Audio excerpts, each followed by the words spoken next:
Close کیا ہے. جبکہ قبر میں بھی یہ سوال ہونا ہے. دنیا کا بھی یہ مقصد نہ ہوتا تو قبر میں سوال نہ ہوتا. اور کوئی کہنے نہیں قبر میں یہ سوال نہیں ہے, یہ تو نماز کا سوال ہے. نہیں تو پھر میں نے آپ کو بتا دیا نمازیوں کو مارنے کی حدیثیں ہمارے پاس ہیں. ٹھیک ہے. اور ایک میرے استاد نے بحث کی تھی, مصری ہیں وہ, انہوں نے کہا تھا, اور بڑی زبردست بحث ہے وہ, ایکچولی میں نہیں, وہ میرے پاس ہے نہیں ہے, آپ کو میں اس کی لنک بھیجتا ہوں, پرانی ہے وہ. بحث کیا تھی کہ جب ابو بکر صدیق رضی اللہ عنہ نے منکرین زکوٰۃ کے اوپر پورا کا پورا فتویٰ خود دائر کروایا, قتل ہوئے وہ لوگ, تو وہ بھی تو نمازی تھے. وہ کس چیز کو توڑ رہے تھے؟ وہ سسٹم توڑ رہے تھے. کسی کا سسٹم, اسلام کا سسٹم توڑ رہے تھے, کیونکہ زکوٰۃ اٹ سیلف ایبسولوٹ پارٹیسپل ہے, سوری اسٹیپولیشن ہے اسلام کی, پیسوں کا سسٹم ہے اسلام میں, وہ توڑ رہے تھے وہ. اور وہ یہ نہیں توڑ رہے تھے کہ ہم نے زکوٰۃ دینی نہیں. انہوں نے, آپ پڑھیں ذرا, انہوں نے کہا کیا تھا. سو انڈرسٹینڈ کہ کس طریقے سے دین کو دین سمجھنا. ایسا اسٹرانگ آرگیومنٹ ہے, تب کہیں جا کے وہ اقامت دین کی آیتیں سمجھ آتی ہیں. یہ قرآن پاک میں ان آیتوں کا کیا مطلب لیتے ہیں مجھے سمجھ نہیں آئی آج تک. ایسا کوئی گرے سا جملہ بول دیتے نا, ترجمے میں بھی تفسیر میں بھی. پڑھنا نا ذرا ان سب تزکیہ نفس والوں کی تفسیریں. آپ اردو دانے اور آپ ترجمہ پڑھ کے کہیں گے اس کا مطلب بتاؤ, یہ کیا جملہ گول مول سا لکھ دیا ادھر آ کے. اقامت دین میں کیا تمہیں نہیں سمجھ آئی تھی اس لیے اتنے لمبے لمبے پیراگراف لکھتے ہو. اقامت دین یہ تمام لوگوں کو ایک سسٹم کے اندر لے کے آؤ, جو کہ اللہ کا سسٹم ہے, قانون اللہ کا ہوگا اس میں, چاہے وہ مسلمان ہے چاہے وہ نہیں مسلمان. یہ اقامت دین. کون سی سائنس ہے اس میں؟ وہ کہیں گے نہیں یہ کیسے ہو سکتا ہے کہ تمام لوگ اللہ کے سسٹم میں آ جائیں چاہے وہ مسلمان چلیں. تو پاکستان کے, انڈیا کے, بنگلہ دیش کے, امریکہ کے, روس کے, وہ تو کر لیتے ہیں. سسٹم روس کا ہوگا چاہے آپ مسلمان ہیں چاہے آپ نہیں. سسٹم کانسٹیٹیوشن آف امریکہ ہوگا چاہے آپ مسلمان ہیں چاہے آپ کرسچن ہیں چاہے آپ کچھ بھی, چاہے آپ سیٹن ورشپر ہیں. امریکہ میں تو ہے نا سیٹن ورشپر بھی ہیں. کانسٹیٹیوشن آف امریکہ کیا آتے ہیں؟ ہاں آتے ہیں. کیا زبردستی کو کرسچن کر سکتے ہیں؟ نہیں. تو ہم بھی یہی کہہ رہے ہیں, زبردستی مسلمان کسی کو نہیں کرنا. آپ سسٹم آف اسلام کے اندر ہیں, آپ کی کیسے ہوگا؟ وہی تو بتا رہے ہیں کہ 3-4 لیئرز ہیں, وہ 3-4 لیئر بچے تیار کر دو, فکر نہ کرو, انٹلیکچولی اسٹرانگ ہو, فراست ہو ان کی, ٹھیک ہے, اور ان کی عقل کو پالش کیا گیا ہو, وہ سوچتے فلسفہ بالکل کلیئر ہو, فراست ان کی ڈیولپ کی گئی ہو, ورلڈ ویو, فراست کو ورلڈ ویو بولتے ہیں کہ دیکھیں صحیح نظام کیا چل رہے ہیں, کون کون سے دین ہیں, اور کریکٹر بلڈ ہوا ہو. 3 step process. It's going to take some time. Of course it's going to take some time.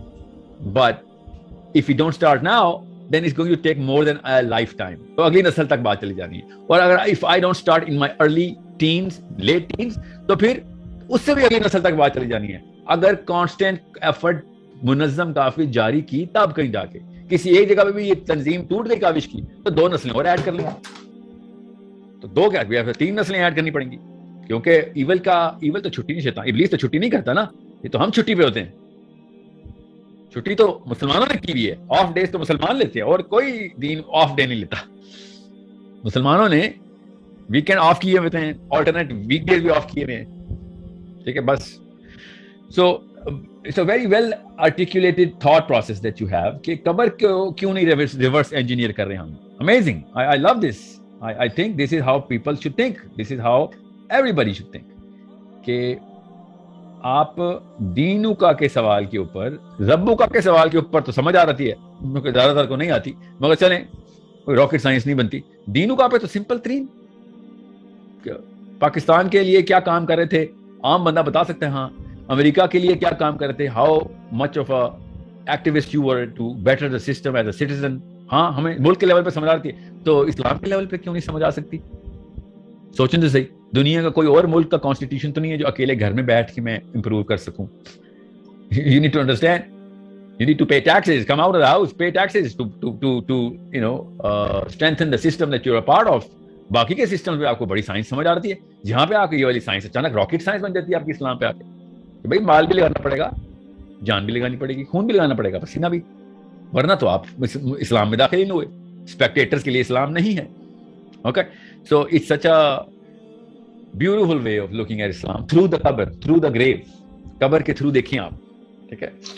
اور آپ کے سوال کا پچھلے حصے میں مجھے ایک چیز جو ذہن میں آئی تھی نا, وہ انٹر ڈائمینشنل ٹریجیکٹری تھی. معراج کے اوپر نا نبی اسلام نے اسراء کے دوران ہی یہ دیکھ لیا تھا